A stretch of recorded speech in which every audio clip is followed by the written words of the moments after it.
started. First thing, if you were on the call, we get to have everybody keep your video and audio off until I call on you to ask a question. That would be a big help. And Scott, you want to turn your video off?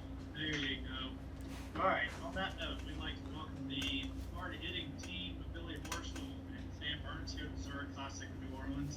Thanks for joining us, guys. Let me pull myself back up. I don't want y'all to miss the opportunity to see me. Billy, you're making your 10th start, two-time winner here in the event, both on the individual side as well as on the team side. Obviously, a space plays special to you. Just some comments on being back here and playing with Sam this year. Yeah, I think I've said it for a long time. Whenever I come here, I get off the plane, it feels like a second home. I've gotten to have some really good friends here. We have a regular routine of going out to dinner certain nights at certain restaurants, and just it's a nice, relaxing atmosphere that I love to experience. And the food's unbelievable. The fans are great. They really welcome all the players with open arms. And then this year to add a native Louisiana to my team, I think can only enhance my chances of hopefully winning this for a third time. And Sam, along those lines, like you said, Louisiana native, obviously special to you. You're making your third start in the event. Just some thoughts on being back here and playing with Billy this year. Yeah, I always love coming back to my home state to play. Don't get to do it very often, so it's a real joy for me just to have friends and family be able to come down. And also, getting to be good friends with Billy, and obviously his past success here, and his kind of resume speaks for itself. So we're looking forward to a great week and just enjoying the atmosphere. And just one question for each of you about your season so far. Sam, we'll start with you. Several top 10 finishes highlighted by your third place finish at Riviera. Just to kind of assess the state of your game as you're heading into the week. Yeah, I think we got off to a good start this year. I think just continuing trying to improve and peak at the right time as the season goes on. It's always a work in progress. We're always trying to get better and find ways to improve our game. So I think that's just kind of the road I'm on right now. Okay, and just a reminder, if you guys have, not you guys, but those online, if you have a question, please type your name into the chat function here so that I can see that, and then I will call on you. With that, one more question. Billy, just your game, obviously a great season with your win in match play, 4 top 10 finishes, highlighted by that win. Just how you're feeling coming into the week. Yeah, my game's been in a really good spot. I think for the majority of this year, doesn't always mean you're going to get the results you want. It was nice to get that victory at the WC match play. I knew a victory was coming, I just didn't know when. But there's certain parts of my game that we've been really focused on over the last few years, and it's nice to see those results sort of come to fruition. We still got a long season left, a lot of golf left to be played, so still just trying to fine-tune, tweak a little things here and there just to maintain that consistency week in and week out.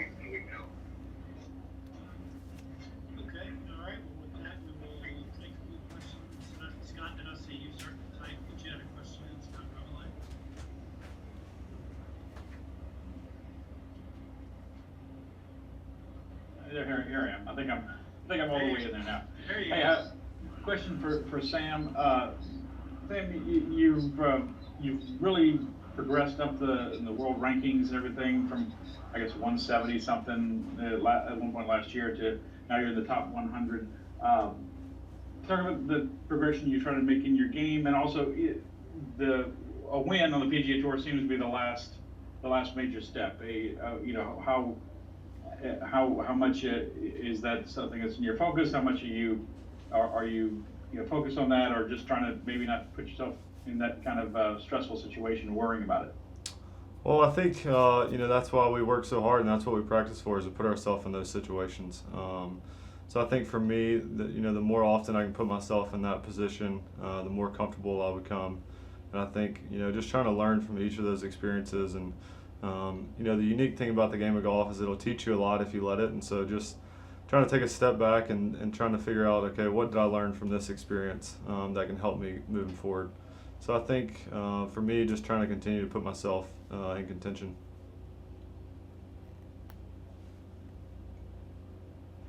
Okay, we go. Scott, are you good? Do you have a follow-up, or are you okay? I'm good, thank you. Do I need to jump out of the video again? Just turn your video off and your audio Okay. off.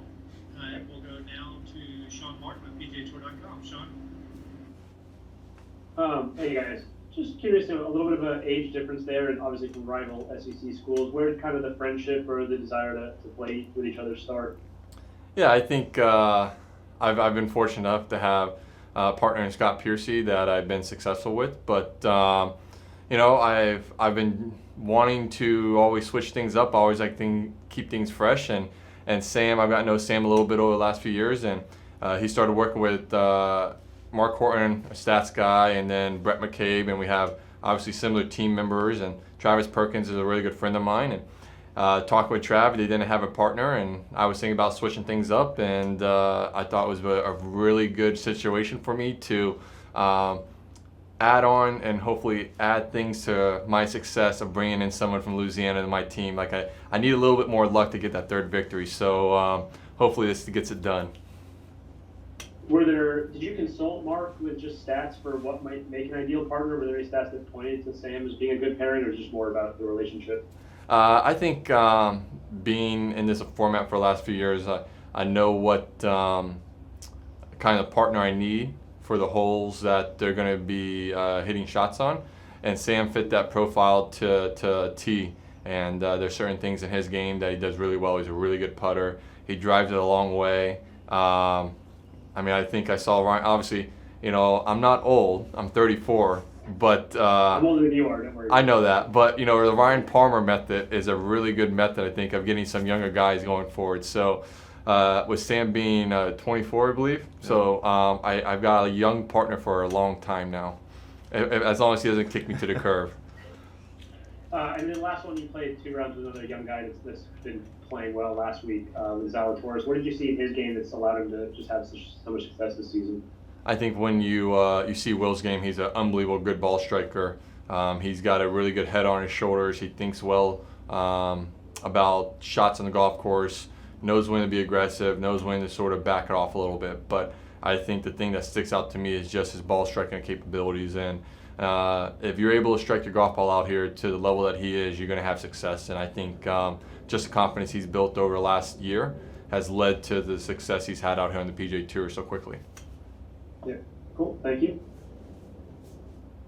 Okay, we go now to Brian Weck with Golf Digest. Brian, go ahead.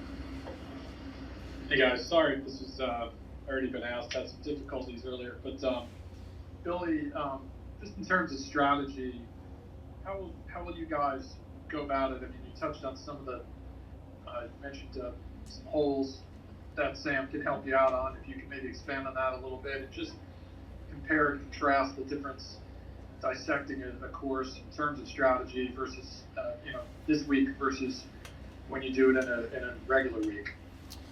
I think dissecting a golf course this week is no different than what I would do or what we do as a team any other week. But now you factor in that there's going to be 2 days where you're going to have to play an alternate shot format, and then from there you got to decide what holes you're going to take. So you look at the advantages, the strengths and weaknesses of the players on the team.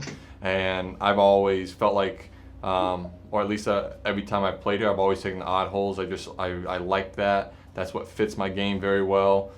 Playing the par threes, the difficult par threes, or something if you look at my stats, I do very well. And Sam does a really good job with some short irons, the wedge shots, and he puts it really well. And then certain shots on par fives that his length can be an advantage is a massive key. So there's certain things you can look at, but it's not diving too deep into the hole, because at the end of the day, the stats can say, hey, you should be playing these holes and this guy should be playing this hole, but you got to feel comfortable with the holes that you each have selected in the alternate shot format. And then just to follow up, Sam, just how much alternate shot have you played in your life? I imagine it's some, but probably not a ton. Yeah, a little bit. And kind of to add on what Billy was saying, I think strategy in this format is very fluid as well, because when you're out there and you're both playing your own ball, if he's in a really good spot, I may play a little more aggressive, or if I'm not in a great spot, he may play a little more conservative. So it's always changing. Sure. And I think that's a cool thing about this event is you get certain situations that we don't usually get to take advantage of or have to play for. So I think that's also a factor in here. Perfect. Thank you. Okay, it looks like we've got one more question. That'll go to Matt Trim with WBRZ. Matt? Hey guys, yeah, I'm more curious about this matchup from a personality standpoint. Sam, I know you're a little bit more mild-mannered on the course. Billy, you're obviously the emotional one in the relationship. Like, Why am I an emotional one? I mean, I don't do anything on the golf course that comes across that way. I'm joking, obviously. I'm joking with you. I'm busting your balls, so. yeah, no, I've seen you take out a bag a couple of times. I just want to know how that relationship works, and do you see it working to your benefit, or is it just one of those events where you don't even think about it? Yeah, I think Billy and I are pretty similar in the fact that we both have pretty tough skin. We can kind of bust each other a little bit, and we know it's not personal. We can laugh it off, and so I think that's a good thing to have in this event. We can go out there and have a good time. We enjoy getting to hang out and just kind of cutting up. So nonetheless, we'll at least have a good time out there. Yeah, I think when you look at teams and the situations, I think it's too much is given to the personalities and not the personalities, but the emotional side. Like, I think it's great when you have someone who, I guess I am the fiery guy. I've always been the fiery guy. I'm fine being the fiery guy. And then Sam does a really good job of being this mild man. You watch him on TV. He's very even-keeled. And so there's situations where, his even-keeledness can help me. And there's other situations where, when we need to get it going, or we're playing a really great stretch of holes, like that emotion that I carry can help us continue on that great play for further holes. So I think sometimes it's great to have a little yin and yang. I've always had that with majority of my partners that I play with, whether it be in this format or maybe say the QBE shootout or even CVS Charity Classic. So it's something that I enjoy. I enjoy playing with people that are different than me in a certain aspect, but there's a lot of things that Sam and I have in common that we do very well, and I think you have to have a little bit of commonality to at least be able to enjoy 18 holes on the golf course with someone you're playing with. And Sam, this one just specifically for you, being an LSU guy, being a Louisiana guy, how much of a sense of comfort is it just to be playing golf on Louisiana soil this week? Yeah, it's great. Like I said earlier, I always look forward to coming to this event every year and playing in Louisiana. LSU is only 45 minutes or so away, and so getting to spend a few years down there, made a lot of friends, and got to know a lot of people that are close to this event. So, yeah, it's just it's like Billy said, you get here and just have that feeling of comfort and just this sense of it just feels right. Thanks, guys. Thank you. Scott, one quick follow-up question from Scott Reveille with the Baton Rouge Advocate. Go ahead, Scott. For Billy, I know this is probably a question you get a lot, but this is our chance to cover PGA Tour golf. It's our golf month. You're 12th in the Ryder Cup standings. This is being a Ryder Cup year. How much is this? Do you think of this in the back of your head as being a chance to showcase your skills for the team competition that part? And for Sam, a little bit too. Have you thought of wanting to help Billy in that goal? I mean, trying to make that first Ryder Cup team. Yeah, I think my success in some team events and, like I said, over the past years have shown the type of partner I am, but it never hurts to add that or add to that resume, add to that success. So being able to show my versatility of being able to play with different partners and different personalities and different games just lends me maybe a little bit more, maybe if I need to get picked for the Ryder Cup team. So, as I've said for the last month or so, and I've said for a majority of my career, I don't really worry about the Ryder Cup and where I stand in points. I mean, obviously I want to make the team. It's one of my goals, and hopefully before my career is over, I make at least one, if not more. But if I'm more focused on the points and what where I stand week in and week out and how I play affects certain things, I mean, then I'm not focused on what I need to do, and that's playing good golf. And if I can just go out and play good golf and continue the success I've had, then hopefully that will lend me to making a team. and that would be great whenever it does happen. All right. Well, Billy and Sam, we appreciate your time, guys, and we wish you best of luck. Thank you. Thanks, Doug. See you.